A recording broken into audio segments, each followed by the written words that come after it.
Hi friends, ഇന്നത് സ്റ്റെഫാൻ്റെ miss അവൾക്കൊരു maths kit ഉണ്ടാക്കിക്കൊണ്ട് വരാൻ വേണ്ടി പറഞ്ഞിട്ടുണ്ടായിരുന്നു. അതിന് വേണ്ടി ഞങ്ങൾ കുറേ ട്രൈ ചെയ്ത് വന്നപ്പോഴത്തേക്ക് 4-5 ചാട്ടൊക്കെ വെറുതെ കീറിപ്പോയി. എന്താണെന്ന് വെച്ചാൽ ഞങ്ങൾക്ക് ബാഗ് ഉണ്ടാക്കിയിട്ട് അത്രയും ഒരു ഇതില്ലാത്തത് കൊണ്ട് താഴത്തുള്ള ഭാഗം അങ്ങനെ കീറി പോകുമായിരുന്നു. ലാസ്റ്റിൽ ഞങ്ങൾ ഇതുപോലെ ഇതാണ് ബാഗ് ഞങ്ങൾ ഉണ്ടാക്കിയെടുത്തു.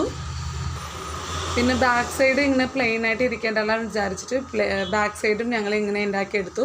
പിന്നെ അതിന് ഒരു ഹാൻഡിൽ ഇങ്ങനെ വെച്ച് കൊടുത്ത് നോക്കി. എന്താണെന്ന് വെച്ചാൽ കൊച്ചിനെ ഇങ്ങനെ പിടിക്കുമ്പോൾ ഒരിത് കിട്ടണ്ടേ, അതുകൊണ്ട് ഞങ്ങൾ ഇതുപോലെ ഒരു ഹാൻഡിൽ വെച്ച് കൊടുത്ത്. പിന്നെ കുറച്ച് ഷേപ്പൊക്കെ ഉണ്ടാക്കിക്കൊണ്ട് വരാൻ വേണ്ടി പറഞ്ഞിട്ടുണ്ടായിരുന്നു. അതിന് വേണ്ടിയിട്ട് ഞങ്ങൾ സർക്കിൾ റെഡിയാക്കി, പിന്നെ ഒരു ട്രയാങ്കിൾ റെഡിയാക്കി, പിന്നെ ഒരു റെക്റ്റാങ്കിളും റെഡിയാക്കിയിട്ടുണ്ടായിരുന്നു, പിന്നെ ഒരു സ്ക്വയറും ഉണ്ടാക്കി. അങ്ങനെ ഞങ്ങൾ ഇന്നലെ മൊത്തം പണിയിലായിരുന്നു. പിന്നെ ഒരു 7 സെൻറ്റിമീറ്ററിൽ 50 ഈർക്കിൽ കെട്ട് ഉണ്ടാക്കാൻ വേണ്ടി പറഞ്ഞിട്ടുണ്ടായിരുന്നു.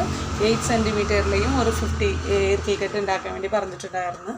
അങ്ങനെ ഞങ്ങളെല്ലാം റെഡിയാക്കി വെച്ചിട്ടുണ്ട്. അപ്പോഴത്തേക്കും സ്റ്റെഫാണിയും ഇവിടെ ലാബിലേക്ക് വരുന്നുണ്ട്. അപ്പോഴത്തേക്കും സ്റ്റെഫാണി വന്നിട്ട് സ്റ്റെഫാണിക്ക് അറിയാൻ പാടില്ല ഞാൻ ഇങ്ങനെ ഇത്രയും ഉണ്ടാക്കി വെച്ചിട്ടുണ്ടെന്ന് അറിയാൻ പാടില്ല. അവൾക്ക് ഭയങ്കര സന്തോഷമായി. അവൾ ഒട്ടും വിചാരിച്ചില്ല ഇങ്ങനെ ഞാൻ ഉണ്ടാക്കി വെക്കുന്നു, ഒട്ടും വിചാരിച്ചില്ല. അതുകൊണ്ട് ഹാപ്പി ആയിട്ട് അവൾ തിരിച്ച് പഠിച്ച് നോക്കുന്നുണ്ട്.